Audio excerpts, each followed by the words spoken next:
Bonjour à tous les amis, ici Laetitia du blog soindesoi.fr. Je suis ravie de vous accueillir dans cette nouvelle vidéo et aujourd'hui nous allons parler des émotions et de la sphère émotionnelle. Alors c'est un sujet extrêmement important puisque tous les jours nous expérimentons plein d'émotions et excusez-moi. Et il est important en fait d'être en harmonie avec cette sphère émotionnelle de façon à avoir une vie équilibrée où on est relativement stable émotionnellement et où du coup on va pouvoir interrelationner de façon la plus fluide possible avec les personnes qui nous entourent et avec notre environnement de façon plus générale. Alors, les émotions, on en distingue quatre que on appelle primaires. Alors, la plus merveilleuse et la plus naturelle, c'est la joie. La joie, en fait, c'est l'état naturel intérieur de l'enfant. Si vous regardez un petit enfant, vous verrez que naturellement, il rayonne sa joie. Ça, c'est vraiment l'émotion, j'ai envie de dire, de base dans laquelle on est prêt à tout découvrir et on a une appétence, on a une curiosité pour aller à la rencontre en fait de la vie. Donc cette joie, gardez en mémoire que vraiment c'est la nature fondamentale de l'être et que sans toutes les expériences que la vie nous apporte au fur et à mesure de notre existence et de notre vie, eh bien cette joie resterait donc celle que nous devrions être le plus à même de vivre chaque jour. Les autres émotions qui vont ensuite apparaître au fur et à mesure en fait justement des expériences de vie, ça va être la colère, ce sera aussi la peur et la tristesse. Donc ces trois autres dimensions, elles sont parfois moins simples à vivre, mais cependant elles sont importantes. Et à ce titre, je vous mettrai les références en dessous de la vidéo dans mon article sur mon site internet. Vous avez un petit dessin animé qui est assez sympa qui s'appelle Vice Versa où on voit justement l'équilibre entre toutes ces émotions et le fait qu'on ne peut pas toujours malheureusement être en joie et qu'il y a des moments dans l'existence en fait où justement la colère est salutaire, la tristesse est importante, il faut la laisser sortir et ne pas la renfermer et la réfréner. Et puis les peurs sont naturelles et on doit, elles ont une utilité et elles vont nous permettre quelque part de nous sauvegarder. Quand on a peur, c'est jamais par hasard et souvent ça va nous permettre de basculer dans un mode survie, au sens large, j'entends, qui va nous permettre de nous protéger et de nous sauvegarder. Donc en fait, toutes les émotions sont très importantes et vont nous permettre de vivre en fait toutes les situations et toutes les situations qui peuvent se présenter à nous dans notre vie.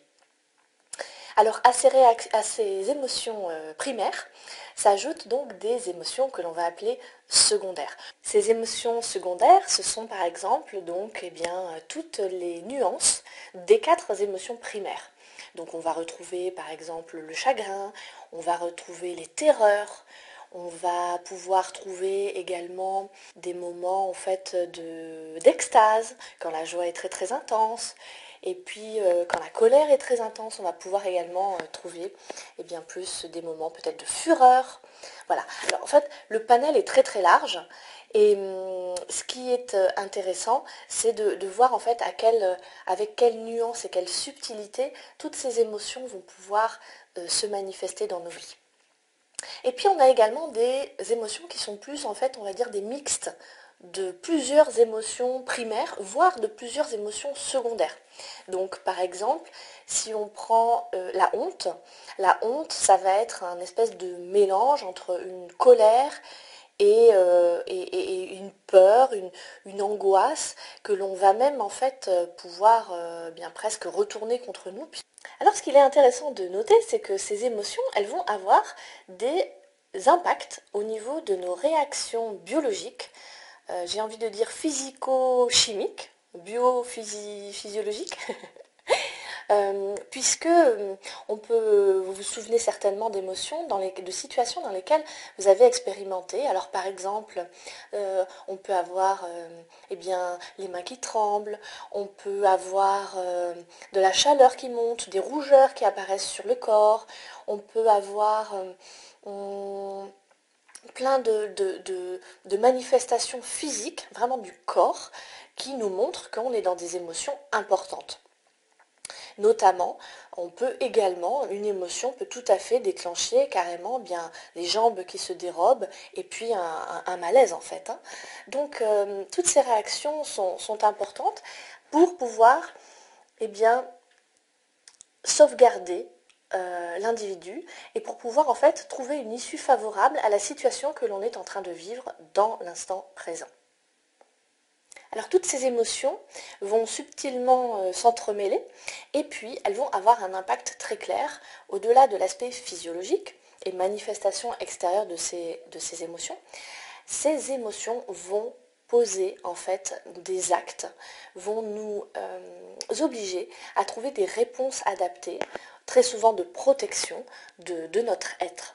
Et cela va ensuite nous amener à faire des choix, va nous faire réagir de certaines façons, va impacter en fait nos comportements et nos attitudes dans la vie. Et puis une autre chose qui me semble importante de préciser ici à ce stade, c'est à quel point nous sommes soumis tout au long de notre vie à cette sphère émotionnelle, à commencer par le bébé in utero, c'est-à-dire dans le ventre de la maman. Il faut bien comprendre qu'un bébé, il est en osmose totale, c'est un tout, il forme le un avec sa mère quand il est dans son ventre. Et donc, les bébés vont pouvoir ressentir eux-mêmes des émotions qui ne leur appartiennent pas forcément, mais qui peuvent être de l'ordre du vécu de la maman. On imagine, par exemple, on va dire une maman qui tomberait dans la rue. Voilà, je vais prendre un exemple qui a lieu dans la famille. Une maman donc, qui est enceinte et qui tombe dans la rue.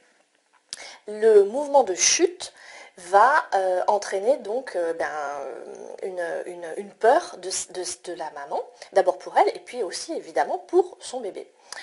Donc cette peur est associée à la chute, pourra entraîner ensuite chez l'enfant et l'adulte qui est devenu grand, des peurs du vide, des vertiges.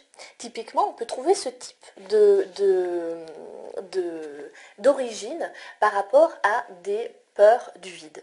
Alors je ne dis pas, attention, que c'est la seule explication, hein. Il y en a beaucoup d'autres.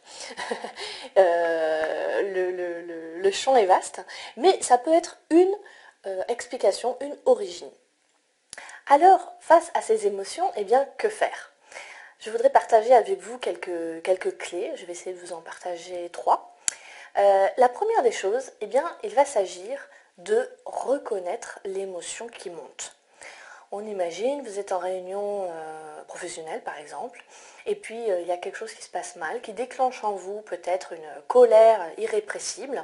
Donc imaginons que vous êtes en train de partir en colère. À ce moment-là, il va s'agir de reconnaître ce qui est en train de monter en vous. Est-ce que c'est vraiment lié à la situation ou pas? Et donc, pour ne pas exploser à la face de votre patron, à qui en plus, peut-être en début d'année, vous avez demandé une augmentation, la deuxième clé que je vous recommande, c'est de sortir de cette situation, de vous extraire de la situation stressante qui provoque ces émotions qui sont en train de monter et qui sont peut-être difficilement contrôlables.